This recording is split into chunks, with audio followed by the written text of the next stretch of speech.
ശ്രീ അനിൽ തിരുമല, ഇപ്പോൾ റെയിൽവേയുടെ അനാസ്ഥ കാരണമാണ് ഈ പറയുന്ന വലിയ മാലിന്യക്കൂല അവിടെ ഉണ്ടാവുകയും അതിലൊരു മനുഷ്യൻ പെട്ടുപോവുകയും ചെയ്തത്. അതിനിടയിൽ നിങ്ങൾ രാഷ്ട്രീയ ആരോപണം ഉന്നയിച്ചു എന്ന പരാതി നഗരസഭയുടെ തന്നെ കൗൺസിലർ അങ്ങയുടെ സഹപ്രവർത്തകൻ ഉന്നയിക്കുകയും ചെയ്യുന്നു. എന്നിരുന്നാൽ പോലും ഇപ്പോൾ ഒരു മനുഷ്യജീവനാണ് എവിടെയാണ് എന്നറിയാതെ ഒരു നാട് മുഴുവൻ ആകുലപ്പെട്ടിരിക്കുന്നത്. ഇത്രയും വലിയ ഒരു കെണി അവിടെ ഉണ്ടായതിൻ്റെ ഉത്തരവാദിത്വം റെയിൽവേക്കുണ്ട്. അവരൊന്ന് തിരിഞ്ഞു പോലും നോക്കുന്നില്ല എന്ന് പറഞ്ഞാൽ? ശ്രീ ഉണ്ണികൃഷ്ണൻ ഇവിടെ ചർച്ചയിൽ ഉന്നയിച്ച ചില വിഷയങ്ങൾക്ക് മറുപടി പറയാതിരിക്കാൻ പറ്റില്ല. ഇന്ന് രാവിലെ മുതൽ ഉണ്ണികൃഷ്ണൻ വന്ന സമയം മുതൽ, അല്ലെങ്കിൽ അവിടെ ഈ സംഭവം നടന്ന അരമണിക്കൂർ കഴിയുമ്പോൾ എത്തിയ ഒരാളാണ് ഞാൻ ആ സമയത്തൊട്ട് ഇത്രയും നേരം ആ സ്ഥലത്ത് തന്നെ ഉണ്ടായിരുന്ന ഒരാളാണ്. നോക്കൂ, ഇവിടെ റെയിൽവേ കുറ്റം പറയുന്നു. ഇനിയിപ്പോൾ റെയിൽവേ അത്തരത്തിൽ എന്തെങ്കിലും തരത്തിൽ ഇവർ കൊടുത്ത കത്തിൻ്റെ പേരിൽ നടപടിയെടുത്തിട്ടില്ലെങ്കിൽ അതിനെ സംബന്ധിച്ച് നമുക്ക് ആലോചിക്കാവുന്നുള്ളതേ ഉള്ളൂ. അതങ്ങനെ എന്തെങ്കിലും റെയിൽവേയുടെ ഭാഗത്തുനിന്ന് ഒരു അനാസ്ഥയുണ്ടോ എന്നുള്ളത്. ഞാൻ മനസ്സിലാക്കുന്ന കാര്യം എന്താണ്, ഈ റെയിൽവേയുടെ ഭാഗത്തുള്ള 200 മീറ്റർ വരുന്ന ടണലിൽ മാത്രമാണോ മാലിന്യം നിറഞ്ഞു നിൽക്കുന്നത്? ഈ മാലിന്യം എവിടെ നിന്നാണ് വന്നത്? ആമേഴിഞ്ചാൻ എവിടെ നിന്നാണ് തുടങ്ങുന്നത്?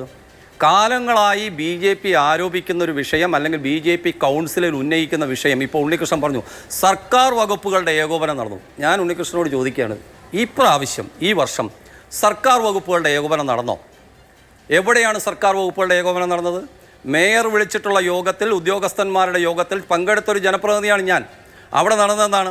സർക്കാർ വകുപ്പുകളുടെ ഏകോപനം എന്ന് പറഞ്ഞു വന്നിട്ടുള്ള ഉദ്യോഗസ്ഥന്മാർ മുഴുവൻ പഴിചാരുകയാണ് സർക്കാരിനെ. ഇത്തവണ മൈനർ ഇറിഗേഷൻ്റെ തോടുകൾ, മേജർ ഇറിഗേഷൻ്റെ തോടുകൾ, അതുപോലെ തന്നെ PWDയുടെ ഉടമസ്ഥതയിലുള്ള തോടുകൾ, അതുപോലെ തന്നെ റോഡ് ഫണ്ട് ബോർഡിൻ്റെ ഉടമസ്ഥതയിലുള്ള തോടുകൾ, എത്ര തോടുകളാണ് ക്ലീൻ ചെയ്തിട്ടുള്ളത്? പറയാൻ സാധിക്കുമോ? CPM ജനപ്രതിനിധിക്ക് പറയാൻ സാധിക്കുമോ? ശരി. എന്നിരുന്നാൽ പോലും ഒരു അപകടം ഉണ്ടാകുന്ന സമയത്ത് നിങ്ങൾക്ക് കൃത്യമായിട്ട് അറിയാമല്ലോ. ഇപ്പോൾ നഗരസഭയുടെ തന്നെ കൗൺസിലറാണ് അംഗം, അങ്ങേക്കും അറിയാം അവിടെ വൃത്തിയാക്കേണ്ട ഉത്തരവാദിത്വം എന്ന് പറയുന്നത് നഗരസഭയ്ക്ക് ഉത്തരവാദിത്വമോ അതിനുള്ള അധികാരമോ ഇല്ലാത്ത ഒരിടമാണ് എന്ന്. അപ്പോൾ അവിടെ അത്തരം ആരോപണങ്ങൾ ഉന്നയിക്കുന്നത് എന്തിനു വേണ്ടിയാണ്? അല്ല, അത്തരം ആരോപണങ്ങൾ അദ്ദേഹം ഉന്നയിച്ചോ എന്നുള്ളത് ഞാൻ ഇതുവരെ കണ്ടിട്ടുമില്ല. ഞാനൊരു ദൃശ്യമാധ്യമത്തിലും കണ്ടില്ല. ഒരുപക്ഷെ മഴക്കാലപൂർവ്വ ശുചീകരണത്തിൻ്റെ പ്രവർത്തനങ്ങളെക്കുറിച്ച് അദ്ദേഹം പറഞ്ഞിട്ടുണ്ട് എങ്കിൽ അതിലൊരു വസ്തുതയുണ്ട് എന്ന് ഞാനും ഇപ്പോൾ ഇവിടെ പറയുവാൻ വേണ്ടി ആഗ്രഹിക്കുന്നു. മഴക്കാലപൂർവ്വ ശുചീകരണ പ്രവർത്തനങ്ങൾ ഇത്തവണ ഫലപ്രദമായി നടന്നോ? ഒരു വാർഡിൽ ഞങ്ങൾ 1 ലക്ഷം രൂപ കൊടുത്തു. അതാണോ മഴക്കാലപൂർവ്വ ശുചീകരണത്തിൻ്റെ പ്രവർത്തനങ്ങൾ എന്ന് പറയുന്നത്? കേവലം നഗരസഭയുടെ ഉടമസ്ഥതയിലുള്ള തോടുകൾ മാത്രമാണോ, അല്ലെങ്കിൽ ഓടകൾ മാത്രമാണോ വൃത്തിയാക്കേണ്ടത്? തിരുവനന്തപുരം നഗരത്തിൽ എത്രയോ വലിയ ആമേഴിഞ്ഞാൻ തോട്, പാർവതി പുത്തനാറ്, അതുപോലുള്ള എത്രയോ വലിയ തോടുകളുണ്ട്. ആ തോടുകളിലേക്ക് ഈ മാലിന്യങ്ങൾ വന്നു കൂടുന്നു.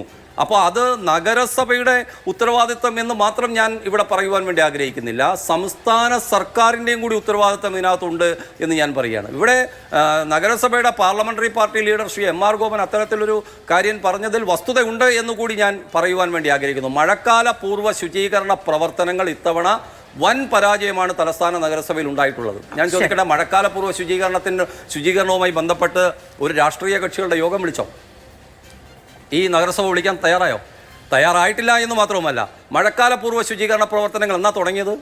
അപ്പോൾ ബന്ധപ്പെട്ട അധികാരികളോട് ചോദിച്ചു, മഴക്കാലപൂർവ്വ ശുചീകരണം തുടങ്ങാൻ എന്താ കാലതാമസം? അത് തെരഞ്ഞെടുപ്പുമായി ബന്ധപ്പെട്ട് ഞങ്ങൾക്ക് ചില പ്രവർത്തനങ്ങൾ ചെയ്യാനുണ്ടായിരുന്നത് കൊണ്ടാണ് മഴക്കാലപൂർവ്വ ശുചീകരണത്തിൻ്റെ പ്രവർത്തനങ്ങൾക്ക് കാലതാമസം ഉണ്ടായതാണ്. ഞാൻ ചോദിക്കട്ടെ, മഴ വരുമെന്നും അല്ലെങ്കിൽ അത്തരത്തിലുള്ള പ്രവർത്തനങ്ങൾ നടത്തണമെന്നും തെരഞ്ഞെടുപ്പുമായി ബന്ധപ്പെട്ടിട്ടാണോ പറയേണ്ടത്? ഞാനൊരു ജനപ്രതിനിധിയാണ്, എനിക്ക് വളരെ വ്യക്തമായ കാര്യത്തിൽ അഭിപ്രായമുണ്ട്. അതുകൊണ്ട് ശ്രീ MR ഗോപൻ പറഞ്ഞ കാര്യത്തെ സംബന്ധിച്ച് CPMൻ്റെ ജനപ്രതിനിധി പറഞ്ഞതിൽ വലിയ ഇതൊന്നും ഞാനിവിടെ കാണുന്നില്ല. അതിൽ വസ്തുതയുണ്ട് എന്ന് തന്നെയാണ് ഞാൻ ഇപ്പോൾ ഇവിടെ പറയാൻ ആഗ്രഹിക്കുന്നത്.